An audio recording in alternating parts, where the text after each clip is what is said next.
Louisiana Eats is brought to you with major support from Zatarain's, now celebrating their 125th anniversary.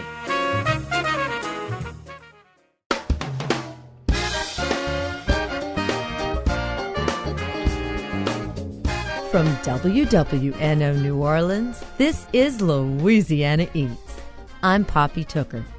On this week's show, Dale Degroff of the American Cocktail Museum joins forces with Simon Ford of the 86 Company, a fine distillers collaborative, to discuss new flavors and trends in the world of craft cocktails. Then, author Taylor Mathis joins us for an exploration of Southern collegiate tailgating. All you LSU fans will love Taylor's tale about transforming a pig roast into an elephant roast when the Alabama rivalry heats up. And we'll hear from Bill Heavey about the bizarre lengths he went to while eating only wild foraged food for a whole year. We're covering the Southern food scene and serving it with some fine cocktails on this week's Louisiana Eats.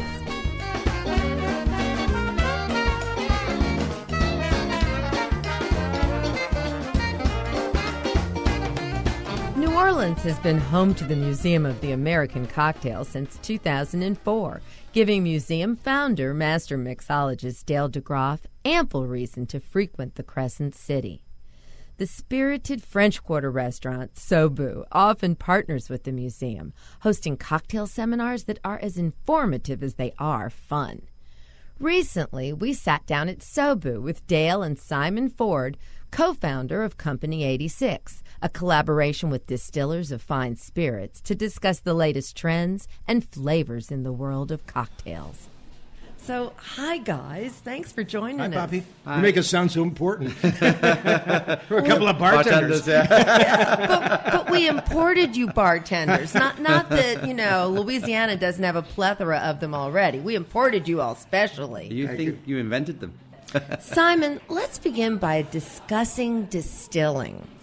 Classic spirits like bourbons and scotches were originally distilled to be sipped, not mixed. But in today's new world of distilling, the emphasis on new liquors really seems to be on the mixing end of it. So how does the 86 Company approach this? Well, it's really interesting. I was reading a little story about the Hurricane, one of New Orleans cocktails today, and of course, one of its stories is it was created by Pat O'Brien, who was trying to get rid of some cheap, nasty rum.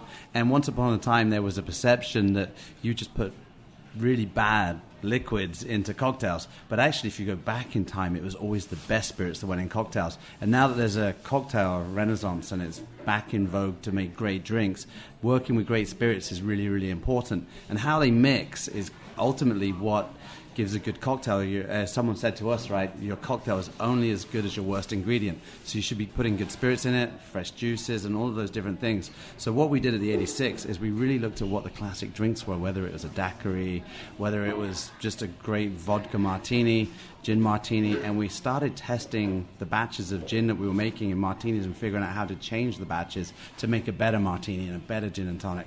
And that's really what we thought about, because we do sip some drinks, but most drinks are served mixed, and so you want a good mixed spirit. Well, since you brought up martinis, I have to ask the master mixologist here on hand. Yeah, you do. I remember at a Tales of the Cocktail dinner one time, there was this heated discussion at the table over how do you make your martini. So tell us about what Dale Degroff. That's a personal question. Yeah, what's your 2013 martini like, Dale Degroff? It's, to tell you the truth, I fool around. I mean, I do the Fitty Fitty, which our dear friend Audrey Saunders created the Knickerbocker Hotel in 1909 was serving martinis with Plymouth gin and Noilly Prat half and a dash of orange bitter, so it's nothing new. That was, in fact, the first dry martini. But it's like, what is it like? It's like barbecue. It's like Bloody Marys. Everybody thinks their martini recipe is best. And really what it is up to the bartender to do is to walk up to that guest who orders the martini I'll have, and then make it exactly the way that guy wants it. That's your job, and you have to do it right in front of him, and there's got to be ceremony. Otherwise, they're not happy. Well, you have dazzled me with your ceremony on several occasions, I have to say. It's such a personal experience, the martini. I think it's like ordering coffee at Starbucks. Do you want hazelnut in it or not, right? Don't you dare tell me this. My favorite bar is now a Starbucks in New York City. You're killing me with this. Well, Simon, as much as microbrewers were really the hot new thing in America 20 years ago, today, really, micro distilling is the huge new movement. Talk to me about what you see happening in America and across the world. Yeah, right now, I mean, it's amazing. When I was first trying all of those beers of the craft beer movement, I was some of them were pretty terrible, right? Move forward 20 years, and they're all amazing. It's one of the best scenes there is. And the same thing's happening now with the craft spirits. Everybody's having a go. Everyone's experimenting. There's a lot of hits and there's a lot of misses out there. But in 10 years, the craft spirits movement will be a force to be reckoned with. I think it will, just like the beers today, it will be what we are drinking and what we're looking to do because they will have perfected their recipes. What I decided to do was actually take a bartender's perspective and talk to some of these craft distillers and give them our opinions on what and the way the spirits should taste. So I feel like we're a little bit of a hybrid between craft distillers and bartenders really giving their input on how spirits should taste. And what are the various spirits in your line right now? It's fun. So we actually tried to make 5. We ended up with 4. We have a rum, which is a light rum from Panama. We have a gin that we made in London with an 8th generation gin distiller called Charles Maxwell. We have a tequila that we did with the Vivanco family and, obviously from Miranda's in Mexico.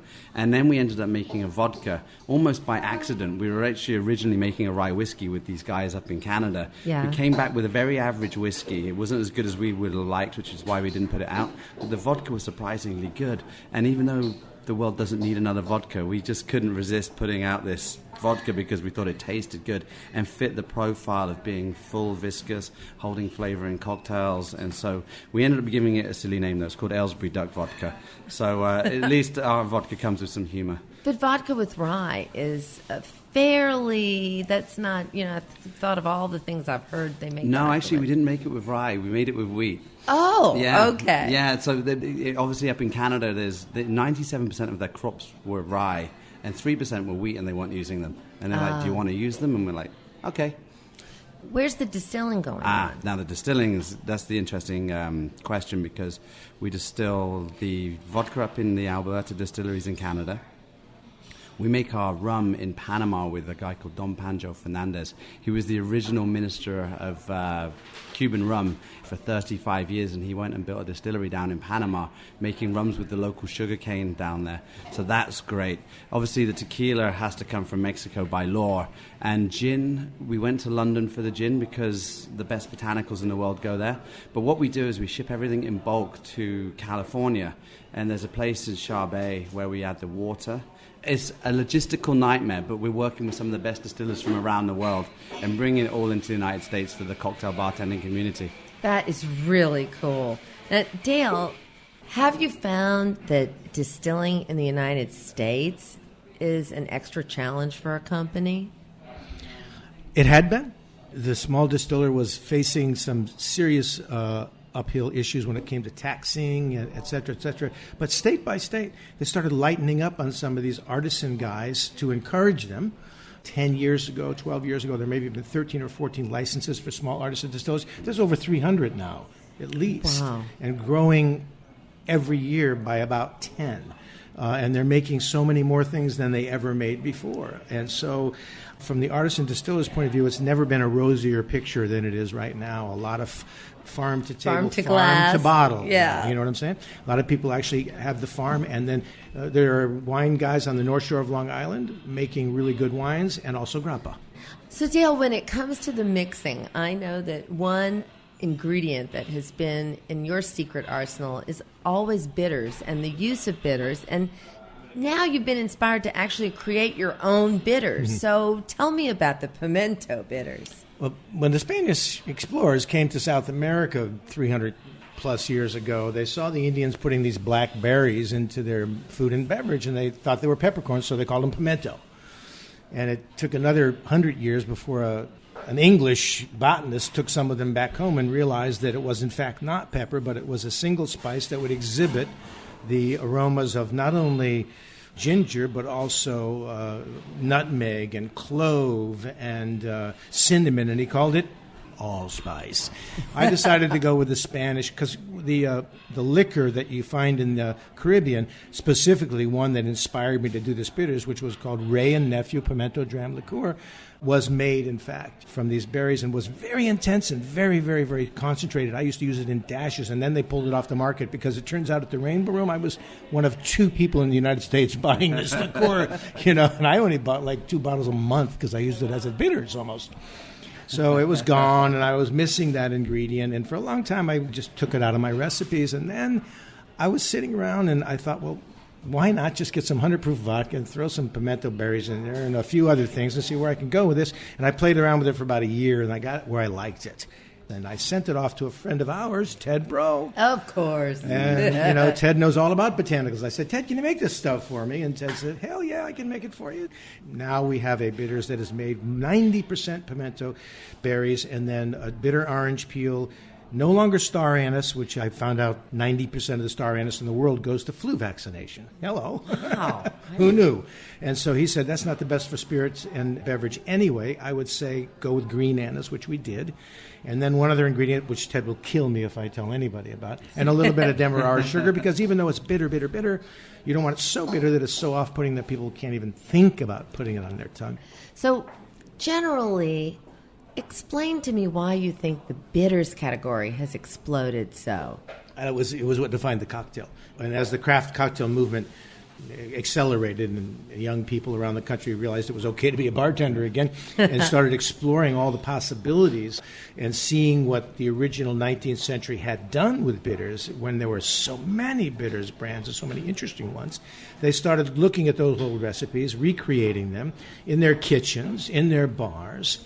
Then some of them got serious about it and said, geez, I can make some money making this product.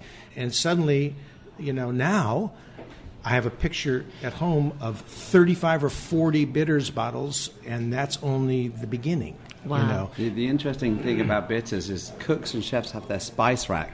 Yes. Bartenders have their bitters, and it serves the same purpose, but for the drinks, they're the seasonings that you put in. You make a drink and you go, I could season this. As an example, how I use your pimento bitters is I make a daiquiri, and I just think, just something else, just a little extra, and you just add a dash, and it changes the recipe, and it just adds that something else. And that's what bitters really are. It's the best way to understand them.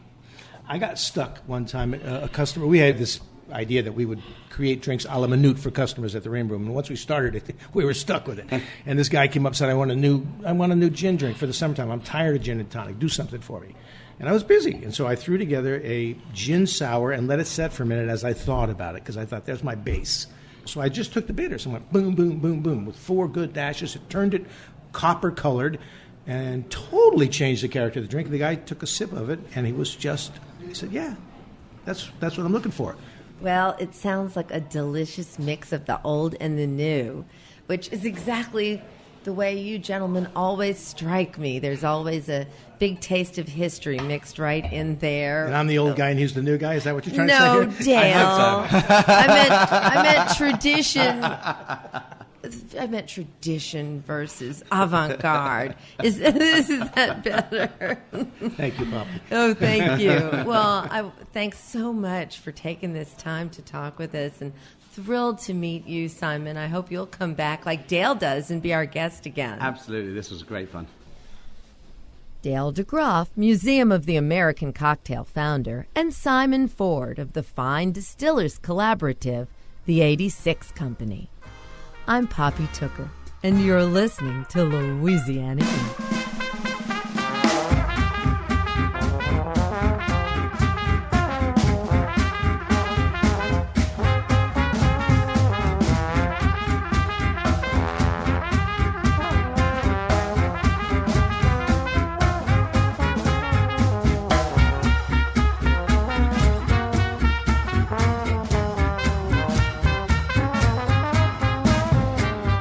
Louisiana Eats culinary heritage heroes are farmers, fishers, chefs, and food producers who bring an authentic taste of our state's heritage to the world's tables. This week's hero was born into a famous Cajun musical family with Louisiana roots dating back to 1765. Our hero grew up attending weekly family fete-dodos, where his father and uncles, the famous Cajun band Les Frères Michaud, often performed. In his early teens, our heritage hero and his brother began to regularly sit in with Les Frères Michaud, playing a variety of Cajun instruments and singing along in traditional Cajun French. The thing about preserving Cajun French language, the music has always been a huge part because, when people want to learn the language, a lot of them happen to be musicians, and either way, they listen to the music. But where do you start? Do you start with the music? Do you start with the language? And so when you hear it in Cajun French, you can say, well, I know what that is in English, so that teaches me how to say it in Cajun French. After the devastating hurricanes in 2005, our heritage hero began to recognize how endangered the heirloom seeds of Acadiana had become.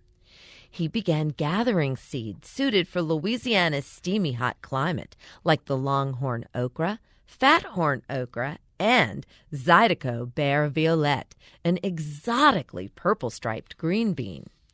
While seed collecting, our hero also gathered medicinal secrets from French Acadian traiteurs.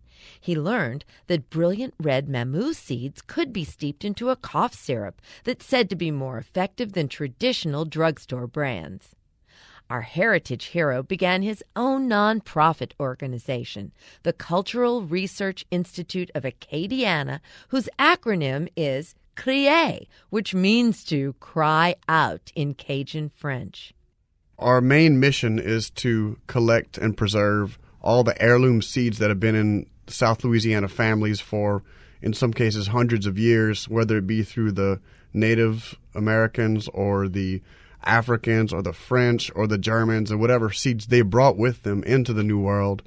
And so many of these varieties are still around and being planted every year by people, but don't make it down to the next generation because, one, they don't need it because you can go to the grocery store and buy everything you need, and for two, there might not be one in the family interested. So we're taking it upon ourselves to collect samples of as many different heirloom variety seeds as we can and to grow them out and make them more widespreadly available in South Louisiana, and just to continue those amazing genetics that are in danger of being lost. That's why this week's Louisiana Eats culinary heritage hero is Louis Michaud of the Lost Bayou Ramblers. Congratulations, Louis, and thank you for keeping alive the Cajun culture that is the source of real Louisiana Eats.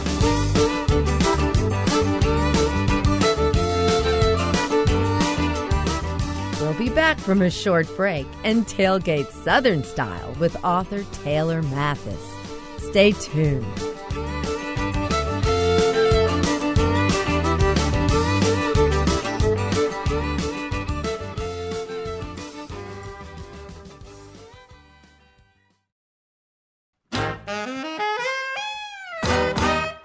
I'm Poppy Tooker, and you're listening to Louisiana Eats, edible content for Louisiana food lovers. Louisiana Eats is brought to you with major support from Popeye's Louisiana Kitchen and Zatarain's.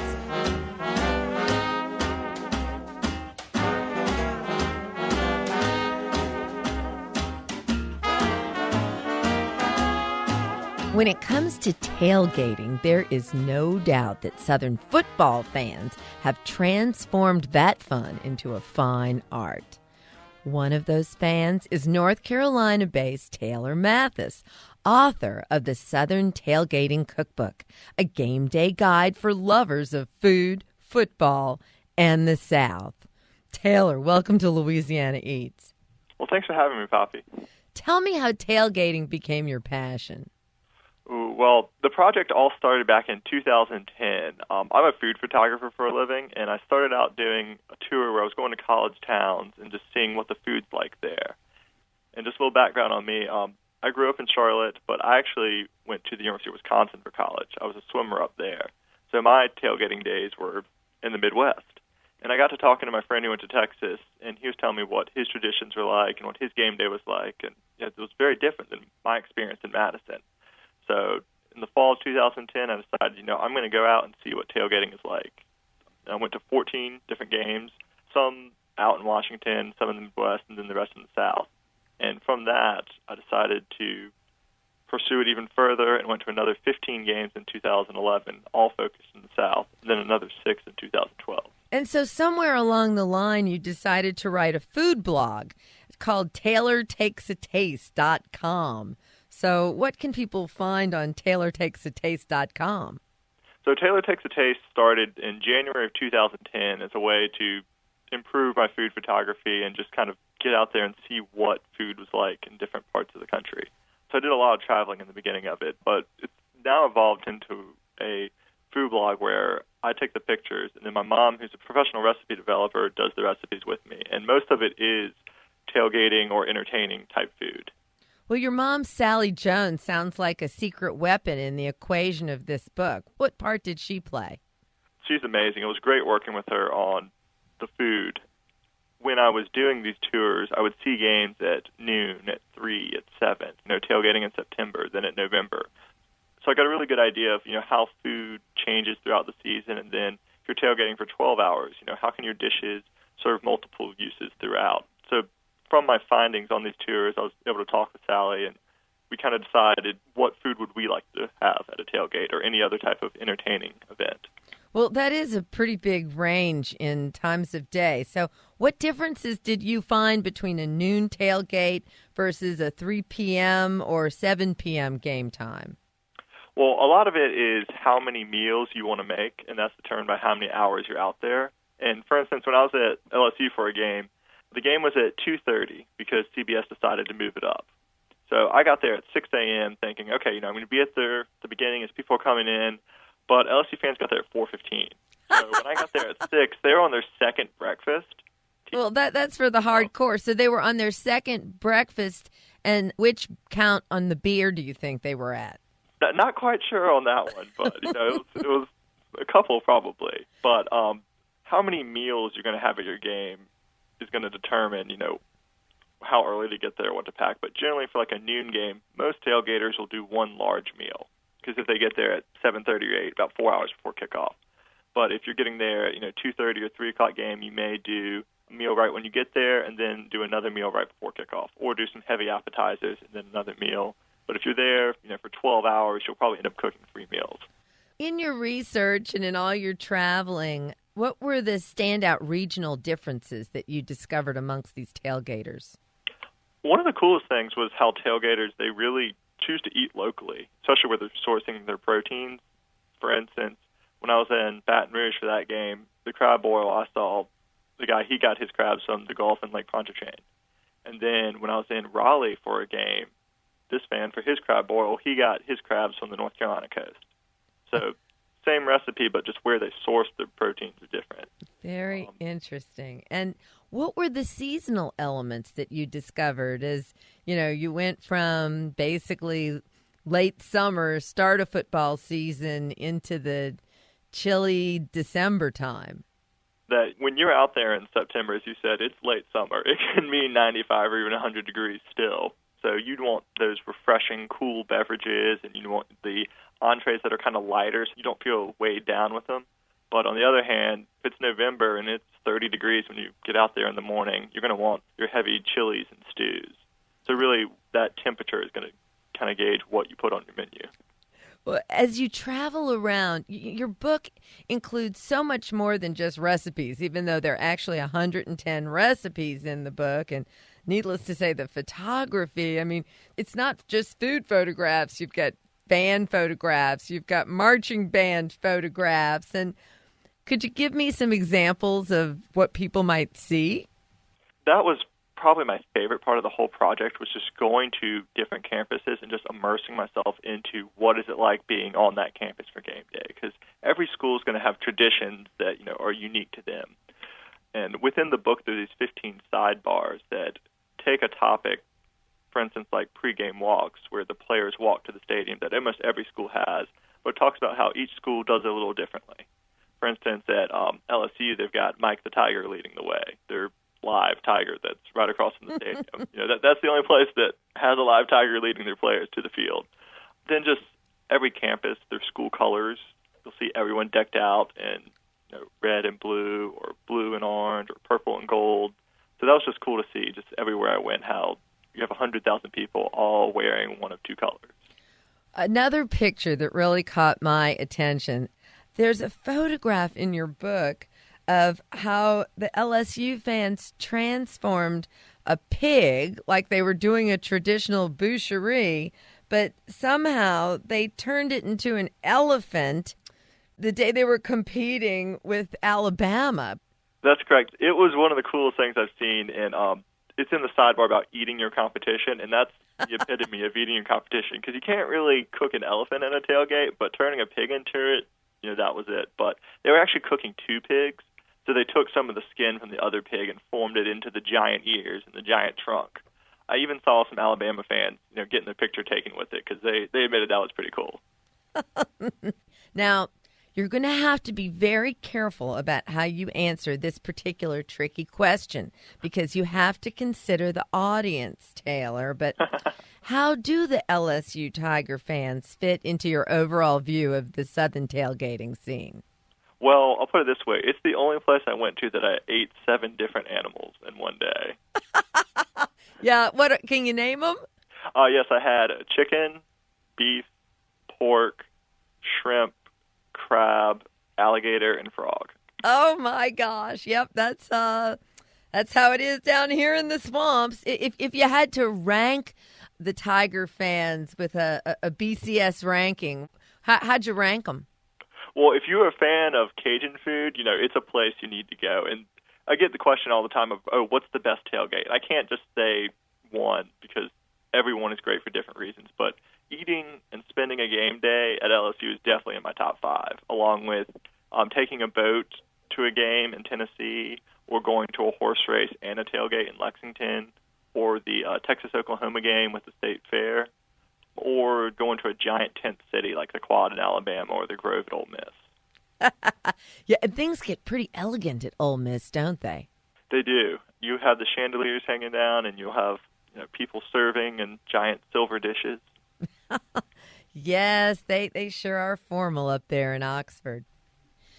Taylor, what are some of the most delicious things that you tasted in your tailgating travels? Ooh, that's a tough question. When I was at LSU, definitely, whenever I walked by a giant pot of gumbos there, someone would offer me a bowl, or, having a fried frog leg. It was just really cool to see the variety and the passion that people put into their food. For instance, when I was in Florida for a game, they got there, I think, 2:30 in the morning to start cooking a pig on a spit for a 7 p.m. kickoff the next day. So that was delicious as well. How much prepared on-site food did you find versus people bringing their already cooked food? It all kind of depended on what their tailgating style was, because really there's no wrong way to tailgate. As long as you're enjoying game day and having fun, that's how you should tailgate. So it just depends on what people wanted to do. You'll have some people who get there, 12 hours early to cook a pig, or they just like to be there and have 3 meals. But then you have other people who get there, 4 hours before, and they just have a grill and keep it a lot simpler. But, both sets of people are going to have a great game day.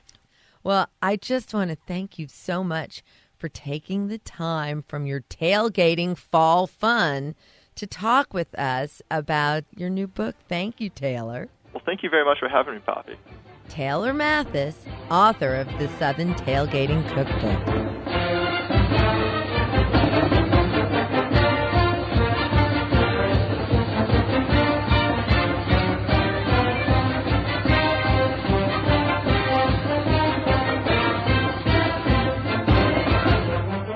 Our Louisiana Eats rambling reporter Ian McNulty covers the restaurant scene for the New Orleans Advocate. And he's also the author of Louisiana Rambles, an off-the-beaten-path exploration of our state's heartland. No one is a better food sleuth than our friend Ian. So, Ian, where you been rambling lately? Oh, hey, Poppy. We've been going out to Lafayette. And, a lot of times when I'm on your show, I'm talking about these little places that are down some back roads, small town places.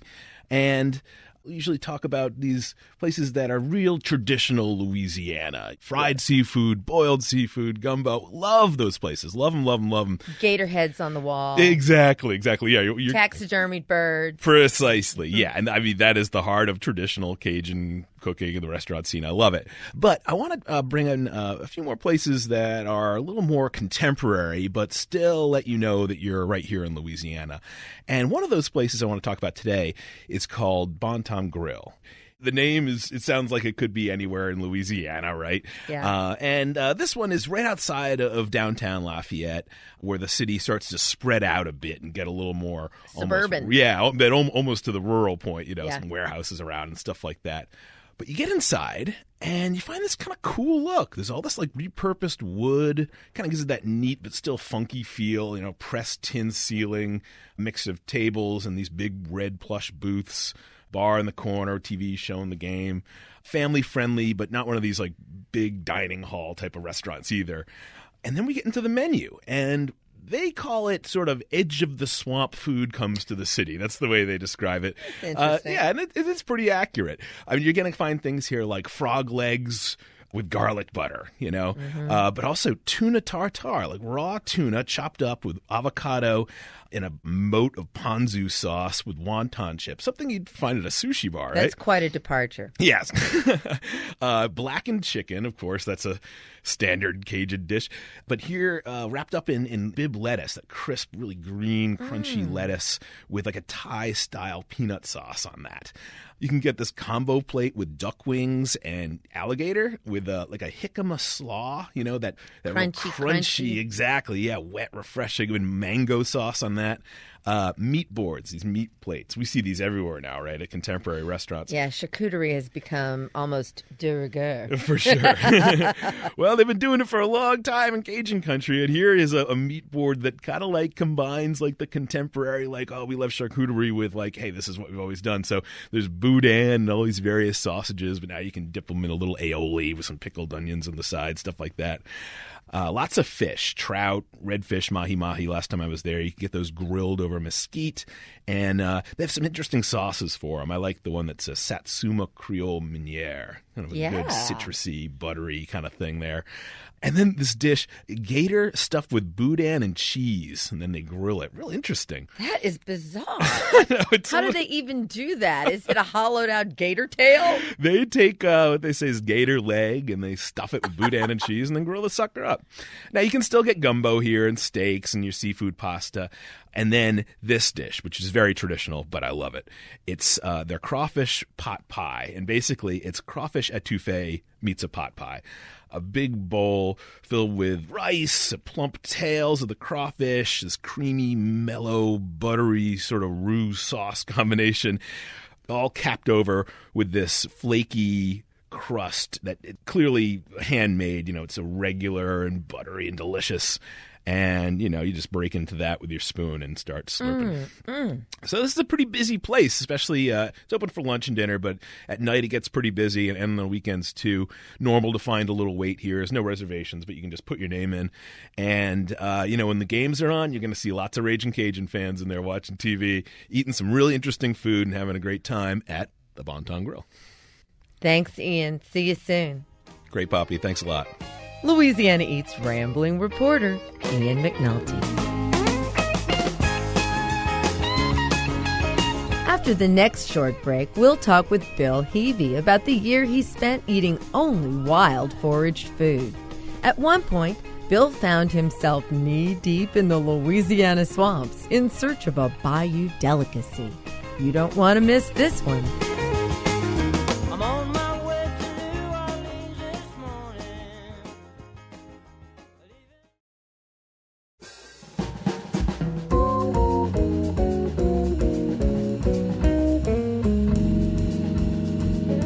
I'm Poppy Tooker, and you're listening to Louisiana Eats, edible content for Louisiana food lovers. Louisiana Eats is made possible with major support from Rouse's Markets.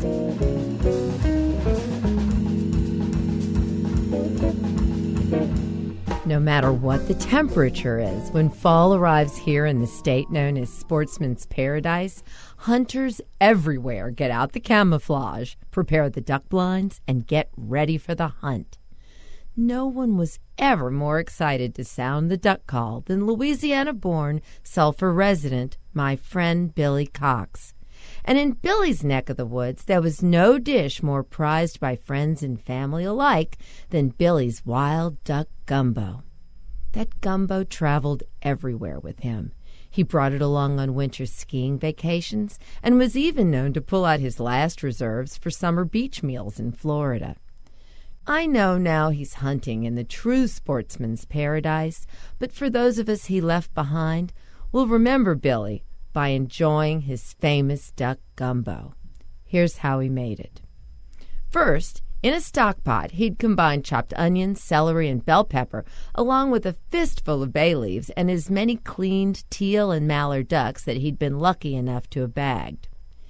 He'd cover it all with water and first bring the pot to a boil, then simmer till the duck meat was falling off the bone. Next, he'd strain off the stock, and when the ducks were cool enough, he'd pull off all the meat. Then Billy'd get down to serious business. His thick, dark brown, velvety roux was the thing that made Billy's gumbo stand out from what's usually served in southwest Louisiana. In a frying pan, he'd brown some smoked sausage, and then in the same oil, he'd cook down his seasoning vegetables, an entire separate set of chopped onions, celery, and bell pepper. Finally, everything was combined in a soup pot with 3 or more bay leaves, some salt, and some Tabasco sauce. The flavor of bay leaf was another distinctive element in Billy's famous duck gumbo. After simmering another hour or more, it was finally ready to serve. As all gumbos are, his duck gumbo was ladled over Louisiana long-grain rice, but catch this, Billy secretly enjoyed eating his with chunks of cheddar cheese stirred into the gumbo bowl. For a copy of Billy's Wild Duck Gumbo, visit our website at LouisianaEatsRadio.com. Happy hunting, Billy. I'm Poppy Tooker, and you're listening to Louisiana Eats.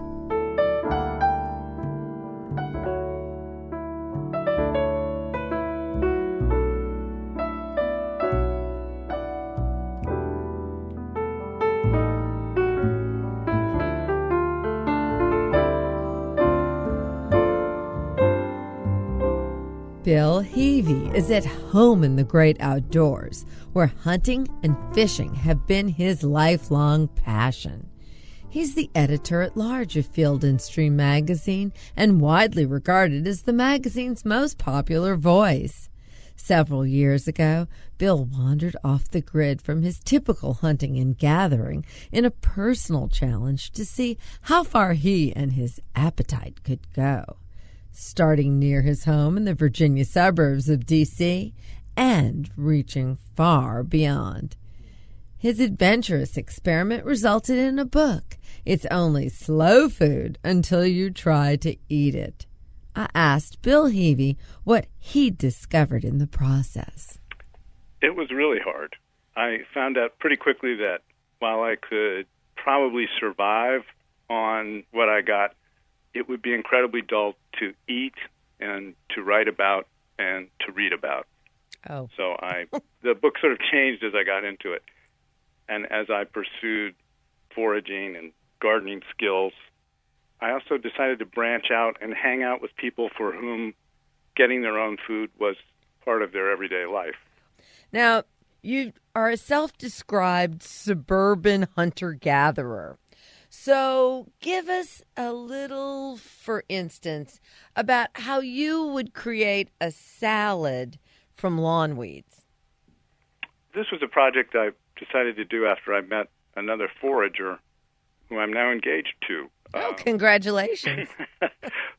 Who explained to me that most of the weeds that Americans spend enormous amounts of money to eradicate from their lawns are actually edible plants. Like what? There's plantain, wood sorrel, violets, wild alliums, which are onions and garlic, things like chickweed, dandelion, Indian strawberry. The problem I had was that I was trying to make this salad late in the season. These plants are most palatable when they first come out, but they're the hardest to identify, and this is a problem that goes all through foraging. If you look in foraging books, they identify the plants when they're in full flower because that's when they're easily distinguished. However, by that time, they're usually putting out bitter compounds into their leaves and stalks and flowers to protect themselves. So when they're most edible, they're least identifiable. When they're most identifiable, they're least edible. You discovered along the way that edible does not really necessarily equate tasty, right? Absolutely. And what were the nastiest things you've eaten? The nastiest things? Well, the lawn salad was pretty nasty. And in the lawn salad, I found out that garlic always gets the last word. Yeah. I ate this stuff, and it was immensely fibrous, and I was chewing it until I thought I was developing new muscles in my jaw.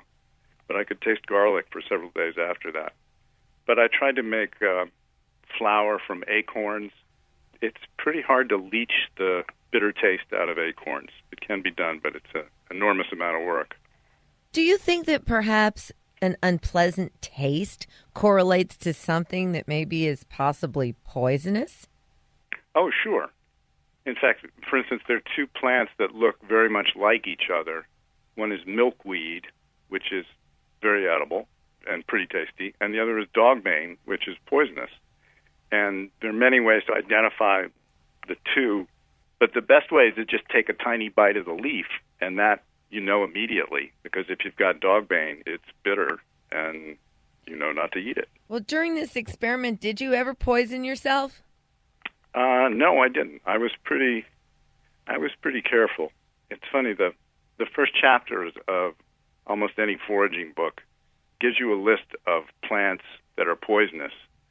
And in the Peterson's one that I used, they had asterisks by the ones that had documented kills to their credit. And out of like 93 poisonous plants, 27 or 30 had actually killed people. And a rule of thumb in foraging is not to eat anything your first year without having it verified by somebody with a lot more experience. Well, that's probably very wise. Bill, tell me, what was the biggest problem that you encounter while foraging? Well, I didn't have any idea that this would happen until I started foraging.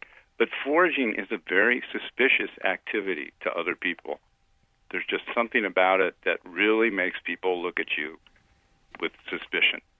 And I think it's because you're stepping outside the food system that we've all become so used to without ever giving any thought to it. I remember one day in a park here in Arlington, I was picking service berries, which grow in some public parks here. And as I was picking, this little boy wandered up to me. And he said, "What are you doing?" I said, "Well, I'm picking these berries." He started to pick one. I said, "Well, get a dark one. They're the sweetest." And he took a bite, and it was electric. He just lit up. And he went running back to his father. And his father was on the phone and just kind of wandering through the park very slowly. And he goes, "Dad, we got to do this every day. This is so great." And his father looks at me and looks at him and says, "What's our rule about eating things that we pick up?" And he's reining in this kid. He's not only not encouraging him, he's discouraging him, which is a way of getting in touch with nature, with the natural world. True. And I talked to the man. I told him what I was doing, and I offered him a berry. And he ate it, and he goes, "Yeah, I guess it's not bad for a wild berry." For a wild berry. And I thought, what a sad Yes. commentary that is, that wild berries are sort of inferior to what we could buy in the supermarket. Well, that's the state of our food affairs these days. And so even though you describe yourself as the suburban hunter-gatherer, in writing the book, you decided to branch out a little bit, and you did a lot of traveling, and you came down here and had what you described as an adventure among the Cajuns. I did. Through a series of phone calls, I found a wild craw fisherman named Mike Bienvenu, And I came down, and the first thing he did was take me to his houseboat. It's kind of a floating hunting camp that he had along the bayou. And I was just bowled over by Louisiana hospitality for about 3 days. Within 5 minutes of meeting people, I had them offering me the keys to their house if I needed a place to stay, and people were feeding me left and right. And after a few days, Mike said, "You need to go duck hunting with Jody Mesh." By that time, I had surrendered and was just went where I was told because it was useless to protest.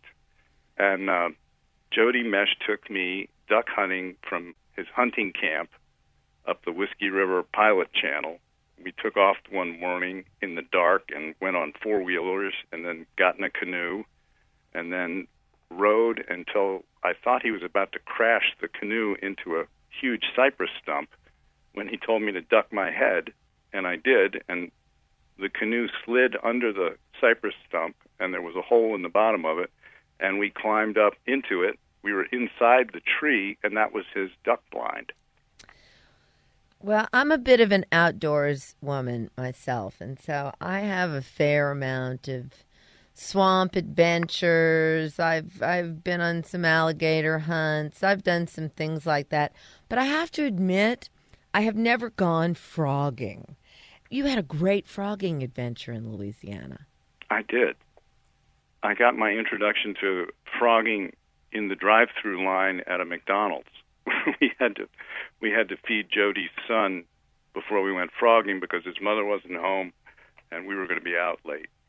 So Jody was telling me, he was saying, "Now, Bill, when you get out there this evening, you're not petting that frog. You're not slapping that frog. You got to grab that frog." And his hand shoots out and just crushes the styrofoam cup that kind of explodes inside the cab.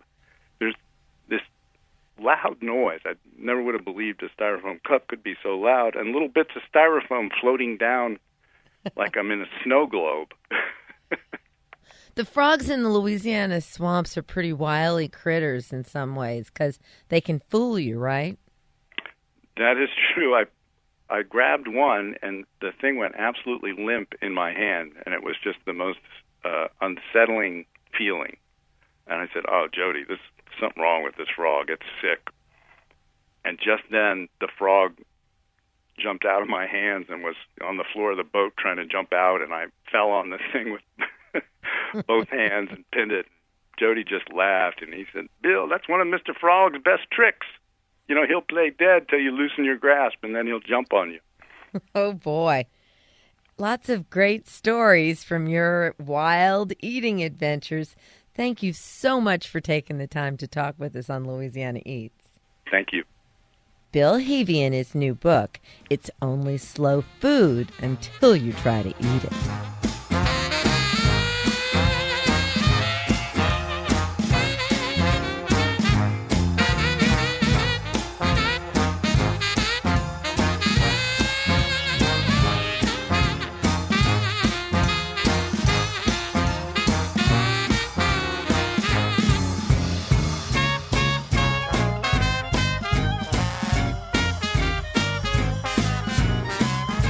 That's it for this week's edition of Louisiana Eats, edible content for Louisiana food lovers.